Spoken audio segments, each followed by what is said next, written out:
Okay, I think we can start our side event. I would like to welcome you all here and online for our side event that it's part of this conference in Vienna today, so the 27th of May. We had today first sessions of the conference of the Malta chairmanship in the OSCE organization. The topic of this today's conference is media literacy and democracy. This is it's a first supplementary meeting. It's a second. There is going to be a third one in June, of course. Thank you, Elisabeth. Yes, it's second supplementary meeting in Vienna. So for those who don't know, we have like 3 supplementary meetings in the half of this year, and we're going to have like a 2 weeks conference in Warsaw, in Warsaw. So we had opening session, we had a discussion. Maybe Elisabeth gonna give some remarks in the end, also about our session and also about the main conference today. But we're gonna speak on like a follow-up for this conference for our event. And the name of our event is Resilience of Civil Society Using Social Media, but basic new media, but we can of course extend it to more discussion, because today we had discussion and we have some questions. Who should decide what is information, disinformation? It should be the corporate, the big tech, should be the governments to establish some regulations, or it should be like free, or there should be some fact checkers, and if there are fact checkers, does the fact checkers should be financed by corporations or the states if it's an issue. Yes, and I'm going to introduce our speakers today. We're going to have like some topics that we're going to discuss as a framework for discussion, but of course we can have a general topic. We had like between 2020 and 2001, of course, the pandemic, and we have a lot of it was I think the first time that the fact checkers we had some first fact checkers that checked if somebody is complying to the main narrative, the corporate narrative, for instance, for the public health narrative for the state. And then we have like 2 years of in Europe war between Ukraine and Russia. And we have then fact checkers for disinformation and misinformation regarding the war in the third states countries, for instance. So, and of course, there are some social issues like fighting public institutions by citizens, so on. And hopefully we're going to have a discussion about how the citizens with phones, with different technical devices that are organized or not organized, was fighting this pressure narrative from the big guys, And I will like to introduce the speakers of our event today. We have Mrs. Elisabeth Sabaditsch-Wolff, and she's representing the association or the movement Pax Europa from Germany. And she's of course she's well known attending these conferences. So those who know who's watching these conferences know Mrs. Elisabeth, and she had also good remarks today, and so hopefully she's gonna share those. We have Tomasz Jankowski on my left, so we are 3 offline, and we have 2 guests online that we are going to introduce in a second. And Tomasz is representing a Polish NGO, which is called the Andrzej Lepper Citizen Liberties Foundation. Maybe he can say a few words about it later. Then we are going to have online Mr. Dr. Mateusz Piskorski, who is the editor of the Without Censorship YouTube channel, but also a former politician and a political scientist, and also a person that have had problems with the mainstream narrative, and very crucial. Maybe can also share this about it later. And the last one that is from Norway is Mr. Marius Reikeros. I think the most famous lawyer with family issues, transborder issues in the whole world, and mostly known by his advocacy and for the family rights, children rights, and non-interference of the public institution to the private and family life. So we're going to have like different issues, but it's going to be the main issues is how we can fight it and who controls the information and who decides what is truth or not. So not further ado, I'm going to start with Mr. Tomasz Szynkowski. And he gonna say maybe a few words about himself and about what he's doing in the foundation and also the media that you're working also with Mateusz Piskorski. And then we're gonna follow up with Mateusz, Mariusz, and then Elisabeth gonna have sum up everything and maybe we'll have some discussion. So the floor is yours, Tomasz. Okay, thank you. I hope that you hear me good. About foundation later, because there is a part of my speech. So the first question is, social media is or not a chance for defense of freedom of speech, for media, free media, not state, for example, and not from corporation umbrella. And the main problem started, of course, on the pandemic era and later after start of special military operation on Ukraine in Donbas. Yes, there is no mistake. Special military operation. I said because these words in Poland, for example, in our media, that was like crime. If you tell special military operation, that was automatically like crime. And there was a start this situation which we want to fight against this situation. Because there is enough that you not so strong support the Ukraine military, Ukraine government, and you are automatically Russian spy, not supporter, but spy. And there is if this campaign in Polish media is true. I think that 10% of Polish society are Russian spies. And the problem is because after you are accused that you are a Russian spy, nobody can discuss with you.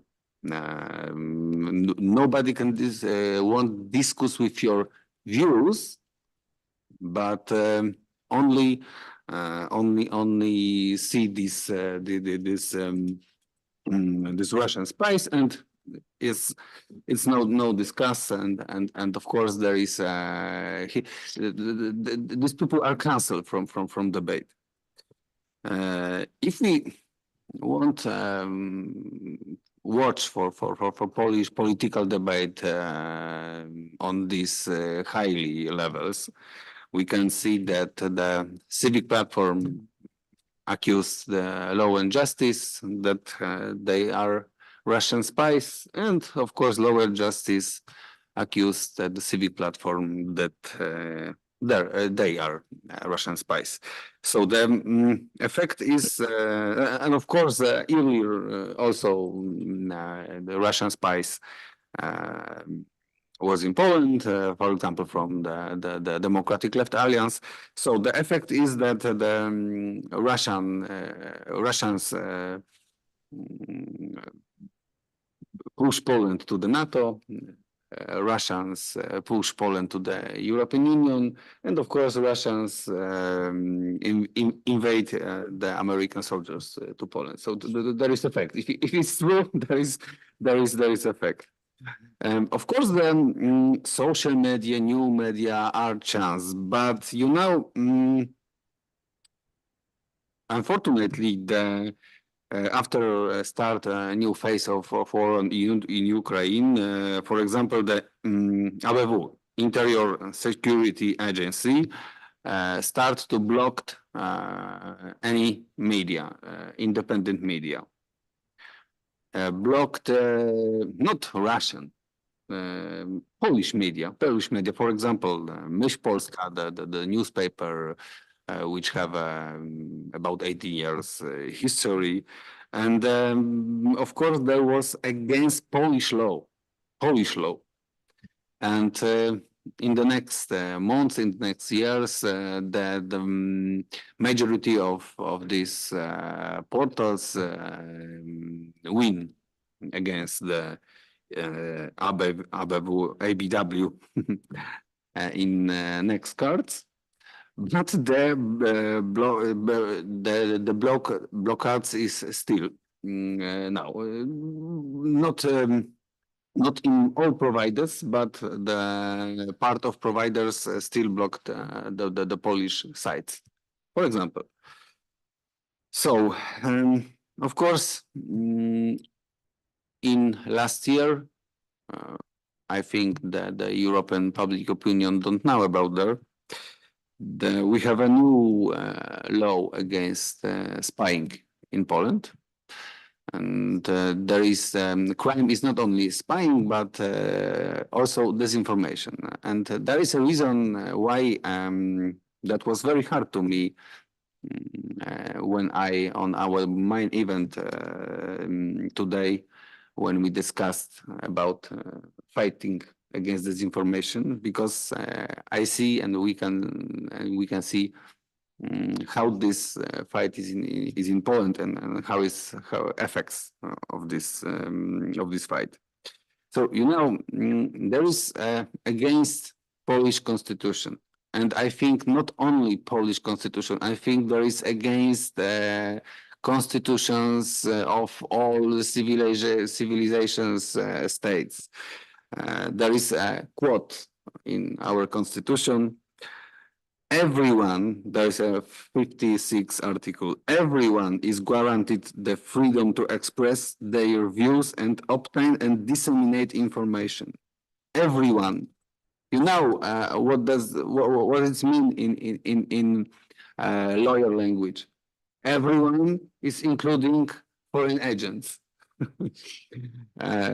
But in this situation, our mission for independent journalists and also for our foundation is defend the freedom of speech, defend the constitutional laws of Polish people. And there is a reason why we decide to create the foundation. Not all reasons, but one main reason, I think. The next problem is the enemies of freedom of speech. Unfortunately, who have in Poland the support and also finance support from Polish state, of course, from Western propaganda agency, for example, from George Soros and his company. And there is people who earn money, for example, for attacked for people like us who have other views, for example, to the pandemic, to the war in Ukraine. And that's his job. The job to the fight against people who have other views. I think there's because we of course we looking for the other sources of media of informations, and the most popular from this media is YouTube, for example.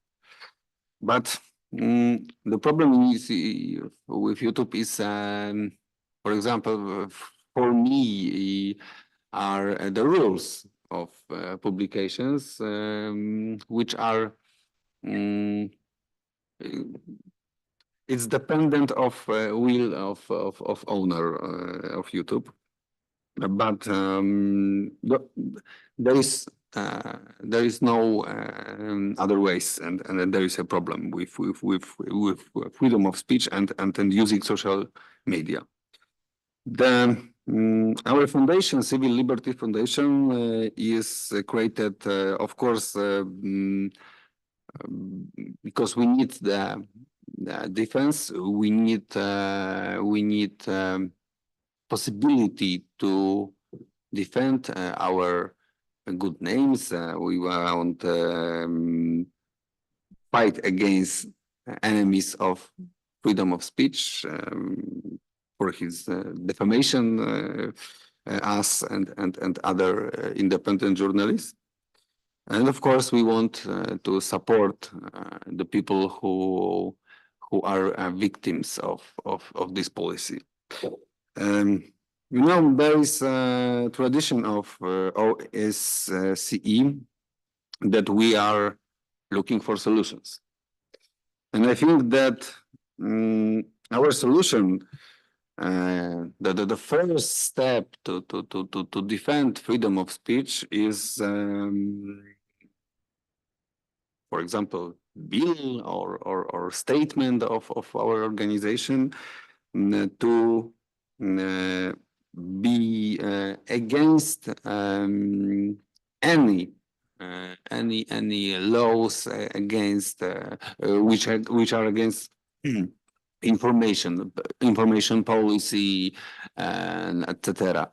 So that freedom or not freedom, there is only one alternative in my opinion. And it's all from me. Excuse me for my English. It's not very often used. Thank you very much. Thank you, Tomasz. I'm gonna only shortly follow up what we are talking about, because people here, so the diplomats and the NGOs, are asking how we can fight with this information. So the Polish way of fighting this information is putting a new article in the article regarding the espionage. So taking the secret information and giving to the foreign power. And they added Article 9 I think in July last year or June. I'm gonna read it, and this is not a comedy, and this is not it's not gonna be a stand-up. It's a real law in Poland. So I'm gonna read it, and you can decide it if it's how do you think it. So espionage in Poland in Article 130.9 is also whoever taking part in activities over foreign intelligence service or acting on its behalf conducts disinformation. Consisting in disseminating false or misleading information with the aim of causing serious disruptions in the system of economy of the Republic of Poland, an allied state or international organization whose the Republic of Poland is a member of or inducing a public authority of Republic of Poland, and allied state or international organization of which the Republic of Poland is a member of, to take or refrain from taking specific actions shall be punishable by imprisonment for a period of not less than 8 years. One word. Yes. It's too many conditions in this article. Nobody understands. So I watched this legislation, and in the beginning there wasn't also added more that you can be unconscious spy making this information. So for instance, we are on the organization in OSCE, and there are some Russian or Ukraine or other Azerbaijan, other NGOs. And if we talk with this person from this NGO, and this and this person is saying something that you are, then disseminating this in Poland, you could be convicted for espionage, for disinformation. Of course, it is serious, so on. Because of some critics and some civic criticize of this, they change it, but as you heard it, it's a law that it's something that from the legal point of view is very kind of a, I don't know how we can say it. It's something that I don't think it's going to be used, but if it's going to be used, it's going to be misused. So now we're going to move to Mateusz Piskorski, who has that I think he's a person who was creator of this kind of law, because we are saying that this is Lex Piskorski law, because Mateusz was in 2016 held by the International Interior Security Agency and held after accusations in the jail for 3 years without criminal charges. And the United Nations Agency for Human Rights applied for the Polish government to release him. And after after these 3 years, he went out, and that's why he's online, because he can go out outside Poland.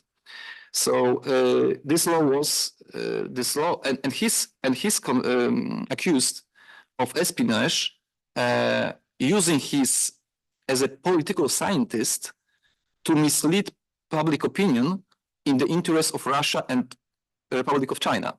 Republic of China. So, Mateusz, could you give your insight in your case and your view, because now you are activist as a journalist in this against censorship YouTube, and could you give from your point and from your generalization some remarks? Thank you. Yes, thank you for your invitation. I'm also a member of editorial board of Myśl Polska, Polish Thought Weekly magazine. Tomasz has mentioned the case of Myśl Polska. The website of this weekly magazine has been unlawfully, illegally blocked by Polish Internal Security Service just after the so-called special military operation started back in 2022. Concerning all the issues we are discussing today, I think it's quite important to know that if you read the main goals of OSCE representative on freedom of the media, you will find there a lot of issues that, well, remain unaddressed in the current world. I mean, you have mentioned the different kinds of censorship, corporate and government censorship, which have very dangerously evolved since the start of the pandemics, and then they have even evolved more rapidly since the start of the current phase of war in Ukraine. Nevertheless, it started a little bit earlier. Of course, you have mentioned my case. I will just stress that I was accused of trying to influence public opinion in Poland, which is actually to voice my opinions, to voice those ideas and those assessments which were not in line with the official policy of Polish government. But there are also other states, other member states of OSCE, which violate by their deeds, by their actions undertaken against the freedom of speech, which violate basic rules and standards, not only the ones of OSCE, but also the ones of the Council of Europe, of European Union, because some of them are member states of European Union, as well as the basic standards of United Nations. One has to mention here some very important cases, because I think that the issue we are talking about, all those, let's say, charges of disinformation and so on, it has all started back in 2014, 2015 in Ukraine and in the Baltic countries. Let me mention some cases. In Ukraine, just in 2014, when it all started, you had the case of Artyom Buzila, a well-known Ukrainian journalist who was kept in prison, in jail, without any court sentence, without any verdict, for almost 2 years. In the Baltic states, one of civic activists, one of very well-known people there in Lithuania, I'm just speaking about Lithuania, Algirdas Paleckis is now in prison. Algirdas Paleckis got, if I'm not wrong, 6-year sentence for espionage, of course. And his espionage was that he was trying to collect some materials and documents concerning the year 1991 in Vilnius. I mean, the crisis and, of course, the riots in Vilnius back in 1991. Collecting data and info also about the judges and prosecutors who sentenced some of the participants of those riots from the Soviet side, let's say, for life sentences even, yeah? So that's another case. You have cases of Alexander Gaponenko in Latvia, was charged of organizing conferences for journalists and voicing his own opinions as well. You have cases such as Sergei Seredenko in Estonia, who again organized, by the way, he participated several times at OSCE summits and events in Warsaw, in Vienna, in other countries. Yes, he's a well-known human rights activist who should be known also by the participants of OSCE events as the one of today. So we have lots of people particularly in Central European countries who are deprived of their fundamental rights and liberties. This is the situation we live in. And of course, once more, it has become even worse after 2020, but the problem existed also before. The problem is getting worse and worse, not every year, every month, I would say, because different means of censorship and different violations are unfortunately unnoticed by those bodies, including international bodies, who should pay more attention to what is happening now in several European countries. Then we have one more important thing you have already mentioned several times. It's about, I mean, the meeting of OSCE we are participating in is devoted to media literacy. Yes, it's of course very important. I mean, the whole literacy as such is important, not only the media literacy, of course. But unfortunately, several governments of OSCE member states are very far from being literate when it comes to basic notions. You have mentioned one notion, disinformation. What is disinformation? Do we have any definitions of disinformation? Well, I don't know how is the weather now in Vienna, but here in Poland it's quite sunny, as you might see on the camera, and the sun is shining. And if I would tell you now that the weather in Poland is cloudy, of course, that could be termed as disinformation. Yeah, because it concerns facts. But if I would say now that the weather is ugly, that is not any kind of disinformation. That would be just my opinion.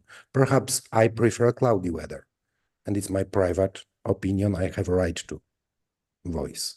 Yeah. So still we don't have any clear definition of basic notions which are used, misused, and abused by several European governments to limit the freedom of speech, to limit basic liberties of the citizens.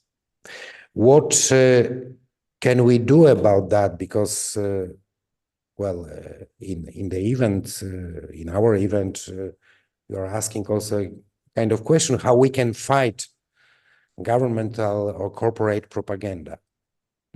I think that you go too far with that question.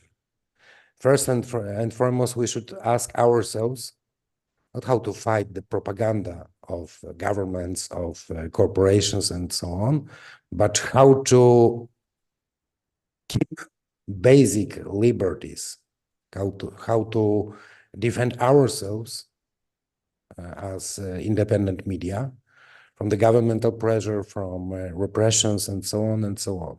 How to avoid double standards as well. Still, Russia, for instance, Russia is a member of OSCE. Of course, almost all countries of the so-called collective West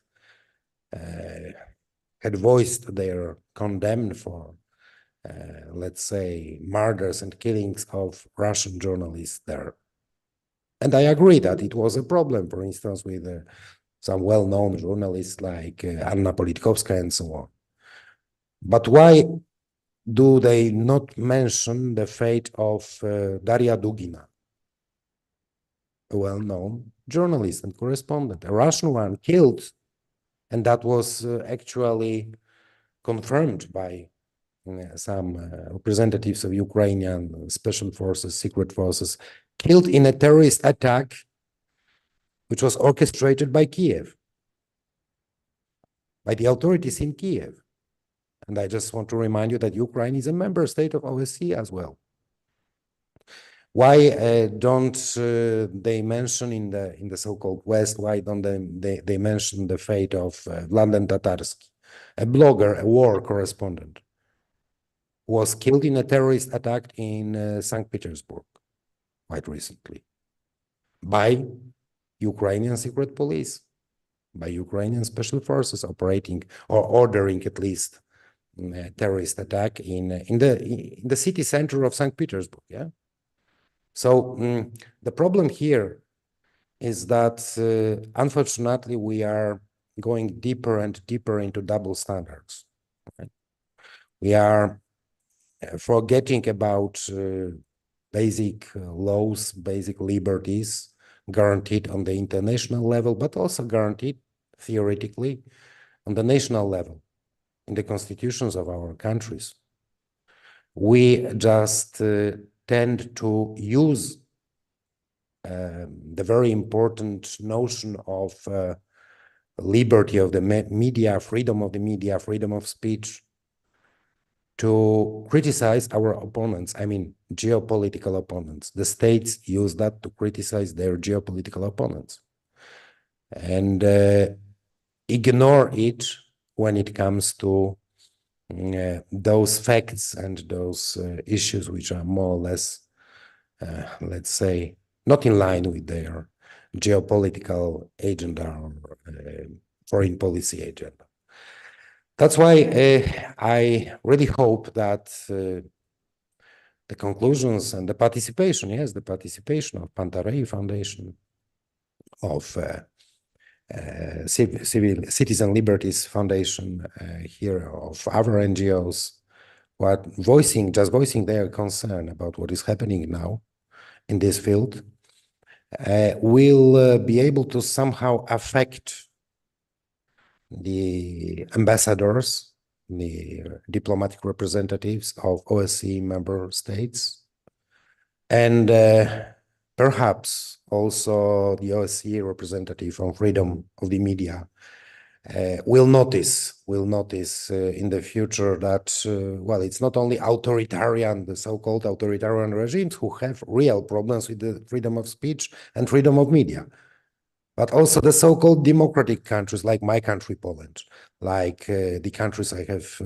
I have mentioned, like also other European Union member states.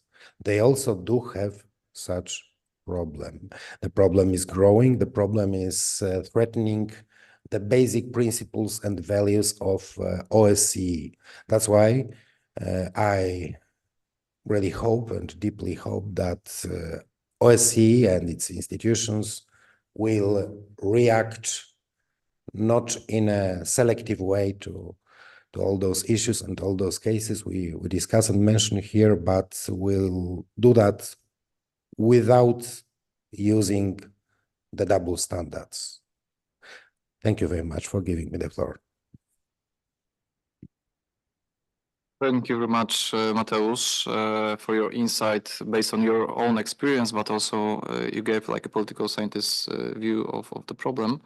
And let's move to this one of those democracies, one of the best democracies in the world, so Norway. And with Mariusz Rikeros, who is the, I think, a pain, I don't know, I'm going to say in where, of the Norwegian government, because he is demolishing this public relations of Kingdom of Norway, that showing that those institutions of this Nordic country has also flaws. So, Mariusz, could you share your experience? You can comment, of course, what you said, but you can share your experience. What is the problem with citizens using media, new media, social media, with the Norwegian authorities? Like I said, are the best, like we know, of course. Thank you. Please put on your microphone. Okay. Can you hear me now? Yes, perfect. Okay, perfect. So first of all, thank you very much for inviting me to your seminar. I'm very grateful to take part in this conference, even though it's online from Vilnius. I heard the former speaker talked about Vilnius and other Baltic countries. Right now I'm in Vilnius, and yeah, the weather here is beautiful too. But it's like you said, it's obviously my personal opinion if I consider it to be ugly, if that's my opinion. So I think it was a very great example for what, because there is no clear definition of disinformation. However, I would, and I'm very happy and very impressed with the former speakers. I think they was right to the core of the points, because we're talking about double standards. And I would like to focus on double standards in my own country, Norway, which I've done for like almost 20 years now. We're talking about the media. We talked about journalists who are being retaliated in all over.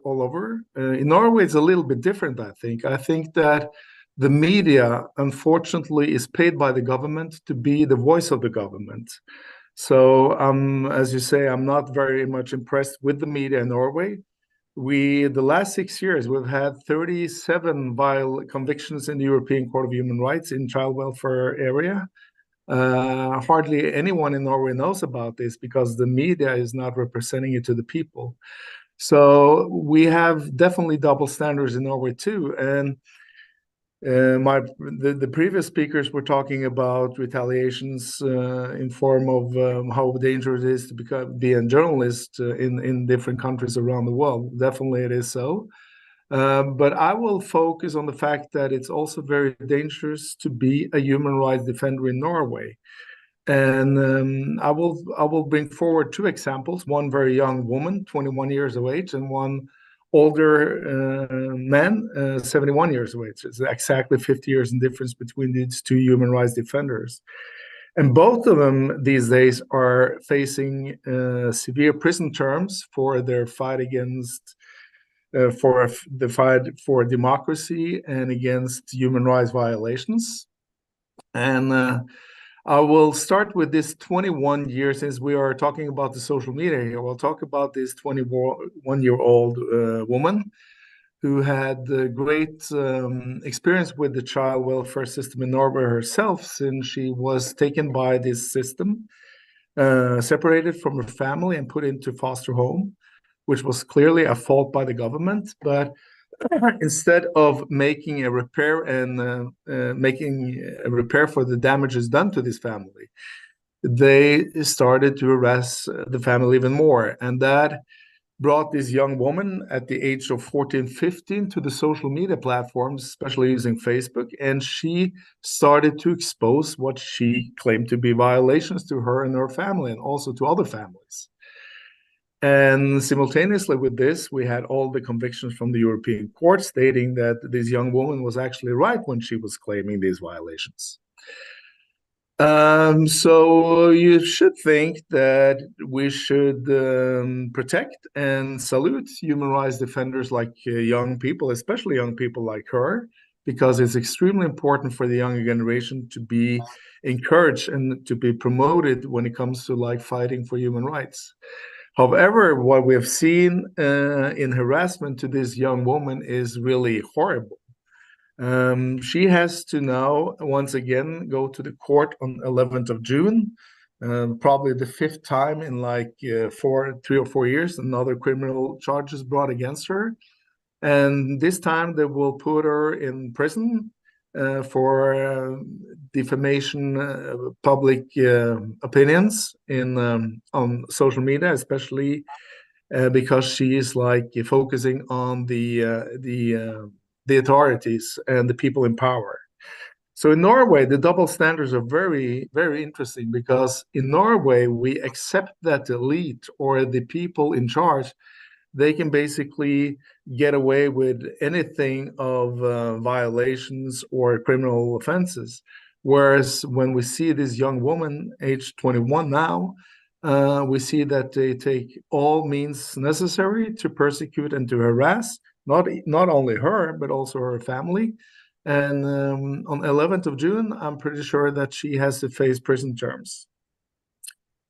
That's one of the cases I would like to bring some attention to. And the other case is a 71-year-old guy, also a heroic person who has helped numerous families in Norway, tried to use social media to express his concern about the Norwegian system, and he faces exactly the same retaliation methods from the government that he now has. At the age of 71, he now has to face a 6 months prison term because he helped the family to flee to Poland, because that's one of the few countries in Europe where Norwegian families who are afraid of the Norwegian CPS system can flee to and to be safe. And now we're fighting. We brought the case to the European Court of Human Rights. The Norwegian government is not taking that into consideration at all. And they're trying to persecute these people by any means. So when we're talking about resilience, how can the people use social media to fight human rights abuses in their own countries? I think it's very interesting to observe that the double standards are immense. We've heard about, and the interesting part is how Norway, in contrast to a lot of other countries, have managed to manipulate the rest of the world to believe that we are a good country when it comes to, we're a champion of human rights. I mean, as you may know, Norway has a European record when it comes to violating Article 8 in the European Court of Human Rights.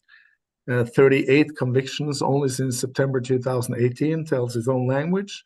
But for some reason, and that is a very clear message also to the OSCE, that Norway and the Norwegian authorities have been able to bluff the entire world about what's going on here. And I think by presenting these two examples and see how these two people, one old, one young, have tried to expose themselves using social media, and how immense the pressure on these people have been due to the fact that they were trying to raise focus on human rights crimes in Norway. So we have to be, I mean, Norway is a small country. It's far up in the north. People think it's a rich country that do respect human rights. And it's very, very important to do not forget all the victims and who are suffering from trying to bring these human rights violations to the surface. So I'm very happy to be a part of this conference. I think that by bringing this message to the world, we can once again be able to at least make the government in Norway aware that they are being watched worldwide. And that's what I've been doing for the last 7-8 years, traveling worldwide to really bring focus upon human rights violations in my own country, because it's totally unacceptable for a rich country like Norway, or for any country for that matter. But since I'm Norwegian, I'm speaking on behalf of my own country, to focus so much on human rights violations in other countries. Let me bring an example, since we are talking with the Polish people here as well, and the Polish Foundation. Right now, a few days ago, Norway changed its constitution to strengthen or to protect judges from being persecuted. And the reason why Norway wanted to change or to alter the constitution in order to protect the elite even more, which is contrary to what's the basic idea about the constitution, is because Norway have heard that the Polish system does not guarantee the independence of the judges in Poland without any knowledge. But it once again proves that Norway is designed for the elite, for a small group where they have no problems to spend millions of dollars persecuting or harassing human rights defenders like this young woman or this elderly man, who are trying to the best of their ability to to raise awareness worldwide about what's going on, and they're only met by prison terms or fines or whatever comes to the government's mind. So my focus entirely today is to bring that up to the topic once again, that we have to be, or the world has to be, more aware of what's going on in Norway, so that human rights defenders can feel more safe than what they're doing now. So basically, very happy to be a part of your seminar. Wish you all the best. Thank you for excellent presentations from the previous partners as well. I can only concur with their things. As an interesting thing, when we talk about being persecuted, I was also, and we're talking about spies. In 2016, December 2016, I was invited to Estonia to make a speech about the Norwegian CPS system. And of course, Norway is a big fundraiser for all these Baltic countries, spending billions to these countries. And of course, my presentation to the Estonian people was that we have our child welfare system in Norway is dangerous. They take children from perfectly well capable families. The day after, I was presented in some of the biggest newspapers in Estonia as a spy for Putin as well. So I'm very familiar with what we've been talking about. And we have to keep on. We cannot live with these double standards. Human rights are the basic for everything that we do in this life. And that's why I think this is so important. And that's why I'm so grateful that at least I can bring some attention about this young woman and this old man who are now fighting for their justice in Norway, like many others. So thank you very much. Thank you, Marius. I'm only worrying that after this seminar, we all gonna be spies in some media. So hopefully not, but maybe it's gonna be. For sure, we're gonna be on Polish Twitter, Mark, as a Putin's disinformation or whatever, or this kind of. So let's move to another the best democracy, to less democracy, because Elisabeth is partly in Austria, partly in the United States, where the big techs are helping us to fight with disinformation, the Facebook and all. Those are the corporations that help us to fight with this dissemination of the lie and whatever. So Elisabeth, could you give your short insight how it's in Austria and United States, and to summarize our event and also our conference today? Thank you. Thank you so much, Michael, for having me speak here at your side event. I have to laugh because, once again, I was sitting in this plenary and I was wondering if I just went down the rabbit hole like Alice in Wonderland, because I just can't believe everything that's been said, and I really want to talk a little bit about what I heard today and what is actually taking place, because what we heard was how it is so important that there is a functioning, and I'm quoting from the agenda, of truly functioning, pluralistic, independent media. And without that, you cannot have a rule of law-based democratic society. Now, pluralistic and independent media, especially here in Austria, I really don't think so. Most media, at least the legacy media, are dependent on some kind of money, usually taxpayer money. And as such, I really don't believe that once you receive taxpayer money, you can be independent. And if you can't be independent and you're receiving taxpayer money, how are we going to, how can we become media literate? Those are the buzzwords that we heard today. I raised the point in the plenary about fact checkers, but also about how can we form an opinion if we cannot access information.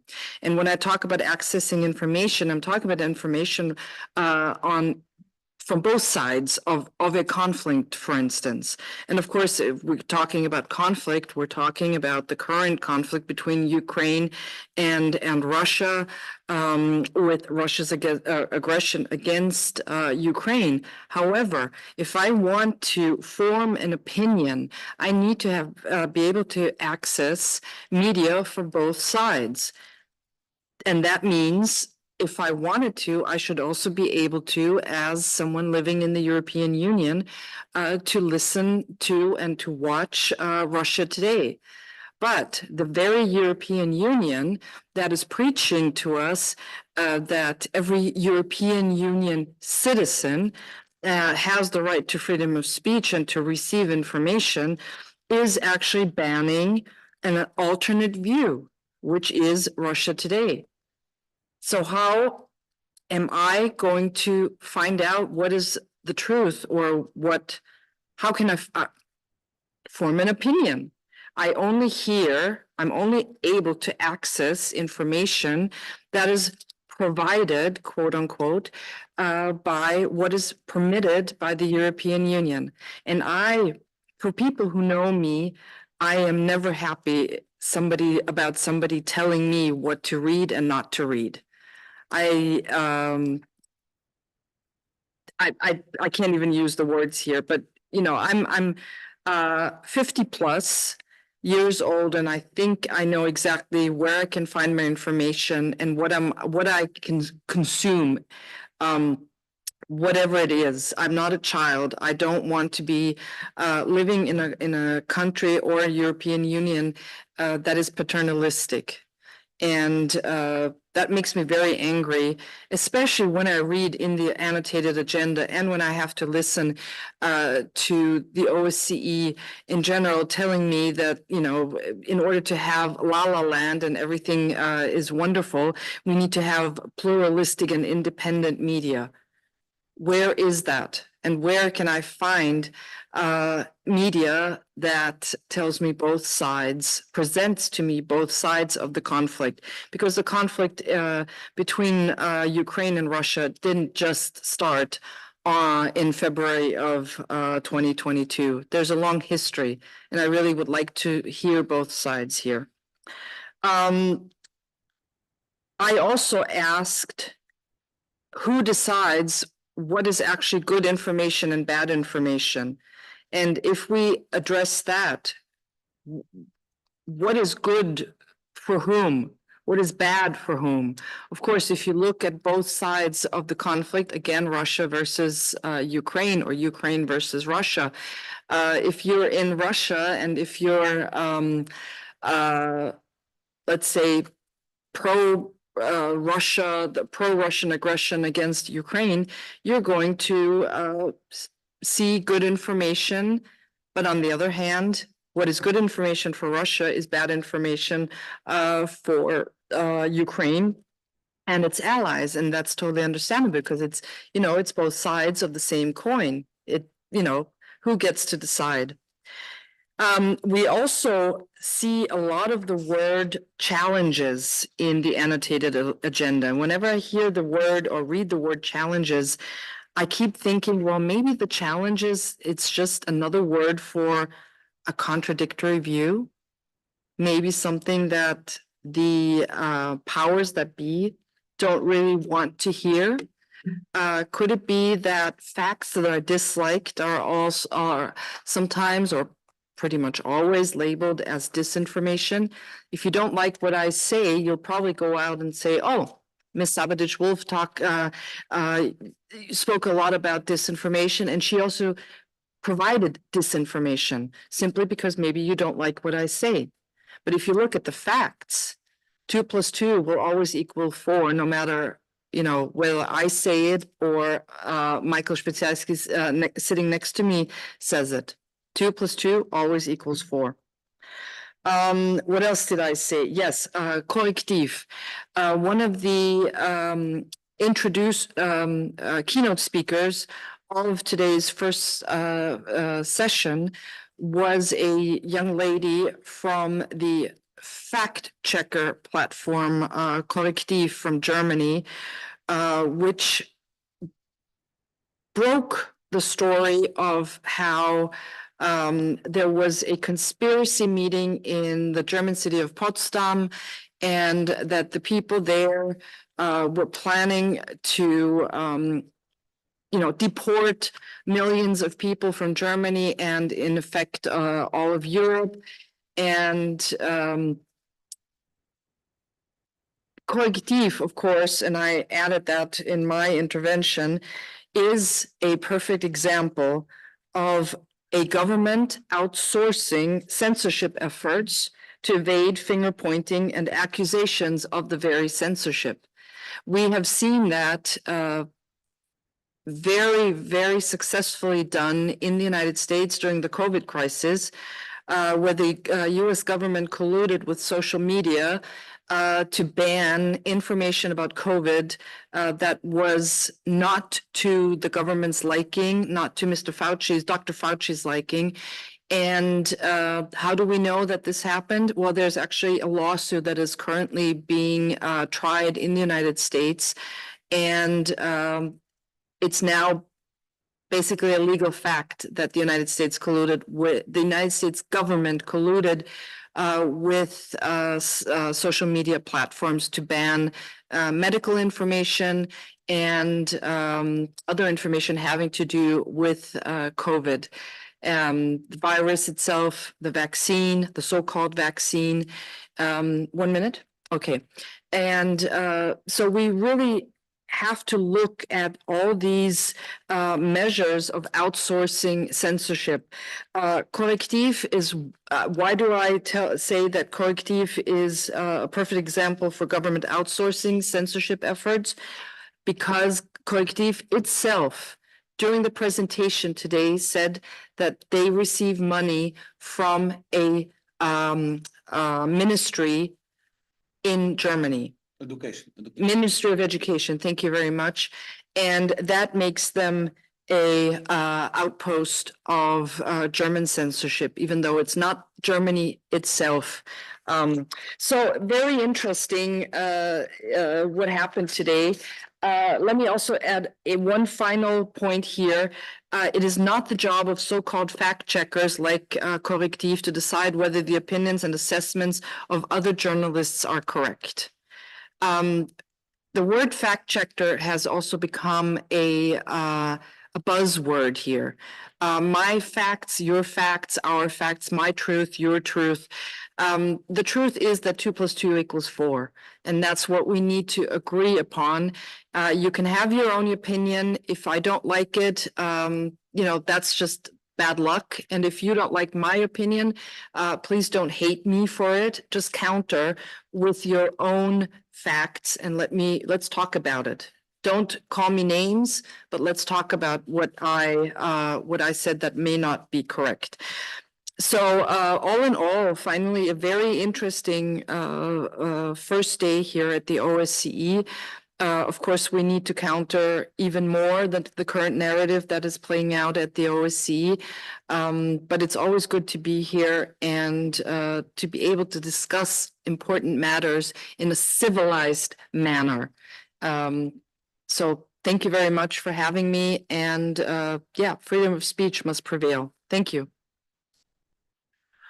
Thank you, Elisabeth, for summarizing also the first plenary sessions here in OSCE. I can give like a general remark because, of course, those who were on our side event, there wasn't as much diplomats they could and should be here.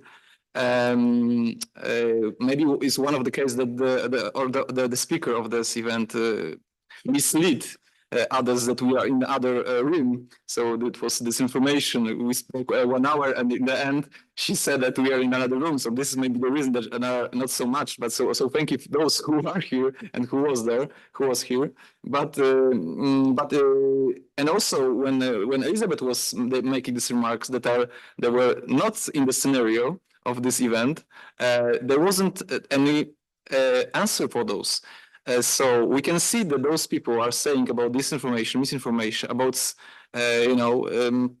securing the civil society, but they don't really want to speak about it. So and they're saying that there is no objective truth, that we can discuss facts and we can share opinions now. They said today there is a consensus truth, that that we must set consensus between the governments, corporations, and NGOs. What is the truth? And those who are not willing to comply, I don't know, maybe they're going to be jailed, like in Poland.